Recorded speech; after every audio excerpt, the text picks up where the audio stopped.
Easy gardening কলকাতায় আপনাদের সবাইকে স্বাগত। ফিরে এলাম নতুন আরেকটি ভিডিও নিয়ে।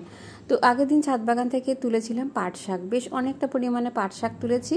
তো এই পাট শাক তোলার পরে বা যে কোনো শাক যখন আমরা হারভেস্ট করে নিই, তারপরে গাছে কি খাবার আমি ব্যবহার করছি বা কি খাবার দিই, তো সেটাই আজকে আপনাদের সঙ্গে শেয়ার করব।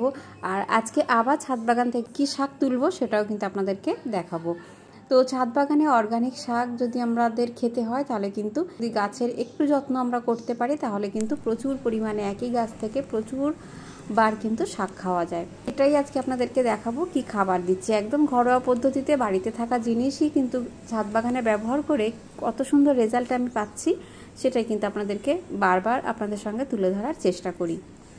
তো যেহেতু কয়েকদিন ধরে বৃষ্টি হচ্ছে, গাছগুলো কিন্তু বেশ সুন্দর রূপ নিতে শুরু করেছে, গাছে ফুল আসতে শুরু করেছে বিভিন্ন গাছে। যেমন দেখুন এখানে অপরাজিতা গাছেও কিন্তু বেশ কিছু ফুল ফুটতে শুরু করে দিয়েছে, এবং গাছ কিন্তু বৃষ্টির জল পাওয়ার পর থেকেই কিন্তু গাছের রূপ আরও অনেক গুণ বেড়ে যায়, কারণ লাগাতার অনেক দিন ধরে কিন্তু বৃষ্টি হয়নি এবং গাছ কিন্তু প্রচণ্ড রোদের তাপমাত্রাটা সয়েছে।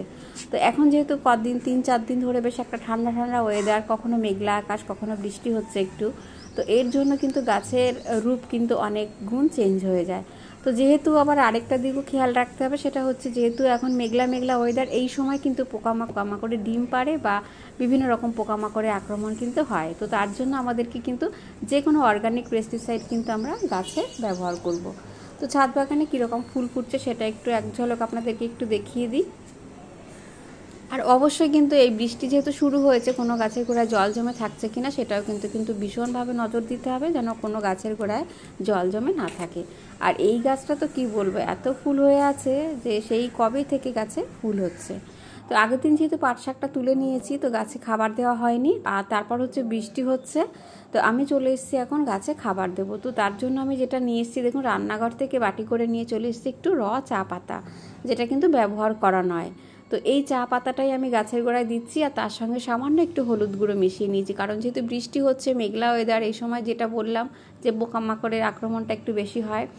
আর এই সময় যদি চা পাতাটা গাছের গোড়ায় ব্যবহার করা যায়, যেহেতু বারে বারে বৃষ্টি হচ্ছে, তাতে কিন্তু গাছের গোড়ায় কিন্তু অনবরত খাবারটা কিন্তু মাটির সঙ্গে মিশতে থাকবে। যখনই বৃষ্টি হবে তখনই কিন্তু খাবারটা মিশতে থাকবে।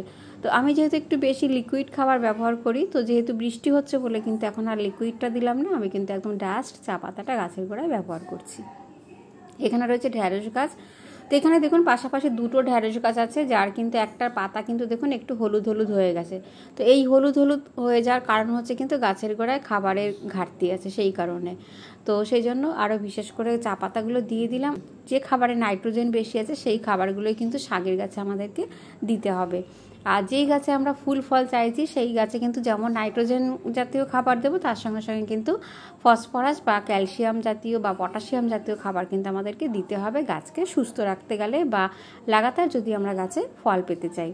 তো ছাদ বাগানে প্রচুর পরিমাণে যেহেতু এই বেডের মধ্যে ঝিঙে গাছ আছে, আর এই সময় কিন্তু ঝিঙে গাছ কিন্তু প্রচুর পরিমাণে বীজ বসানোও যায়। আমি কিন্তু খুব তাড়াতাড়ি আপনাদের সঙ্গে একটা ভিডিও শেয়ার করব যে আমি ঝিঙের বীজ যেটা রেখেছিলাম বা ঝিঙে যেটা পাকিয়ে বীজ তৈরি করেছি, সেই বীজটা আমি বসিয়েছিলাম এবং কত তাড়াতাড়ি 4-5 দিনের মধ্যেই কিন্তু সেই বীজ থেকে চারা বেরিয়ে গেছে। সেটা আমি নেক্সট একটা ভিডিওতে আপনাদের সঙ্গে শেয়ার করব। তো ঢ্যাঁড়স গাছে ঢ্যাঁড়স হচ্ছে, প্রচুর পরিমাণে ঢ্যাঁড়স ধরতে শুরু করেছে। এই সময় কিন্তু আমাদেরকে গাছের খাবারের ঘাটতি হলে কিন্তু চলবে না, তাহলে ঢ্যাঁড়সের সাইজটা কিন্তু অনেক ছোট হয়ে যাবে। তো একই জায়গায় যেহেতু দুটো গাছ আছে এবং অন্যান্য যেহেতু শাকের গাছ ছিল, সেজন্য কিন্তু আস্তে আস্তে আমি সমস্ত শাকের গাছগুলো আমি এখান থেকে তুলে দিচ্ছি। তো এদিকের গাছগুলো দেখুন আবার গাছে ফুল আসতে শুরু করেছে, আর এখান থেকে যেহেতু আগের দিন শাক তুলে নিয়েছি, আবার এই জন্য আজকে কিন্তু এই গাছগুলোতে আবার খাবার দিতে হচ্ছে। তো আমি চলে এসেছি এবারে হচ্ছে নিচের ছাদে। সেটা হচ্ছে দেখুন এখানে যে পুঁই শাক গাছটা রয়েছে, যেটা আগের দিন পুঁই শাক গাছ যাতে ডগা পাতা অনেক মোটা হয় তার জন্য যে খাবারটা দিয়েছিলাম, তার ভিডিও কিন্তু আপনাদের সঙ্গে শেয়ার করেছি।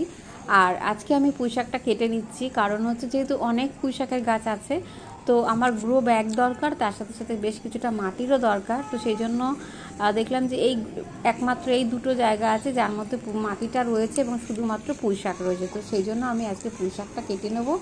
আর একদম টাটকা তাজা দেখুন, একদম যাতে কোনো রকম পোকামাকড় যাতে অ্যাটাক না করে, তার জন্য আমি কিন্তু একটু আগে ভাগে পুঁই শাকটা কেটে নিলাম, কারণ যেহেতু বৃষ্টি হচ্ছে এই সময় কিন্তু পোকামাকড়ের আক্রমণটা বেশি হবে। সেই জন্য একদম অর্গানিক টাটকা তাজা পুঁই শাকটা কিন্তু আজকে আমি হারভেস্ট করে নিলাম। তো আপনারাও চাইলে কিন্তু ছাদ বাগানে সম্পূর্ণ অর্গানিক রূপে কিন্তু এরকম পুঁই শাক গাছ অনায়াসেই তৈরি করে নিতে পারেন।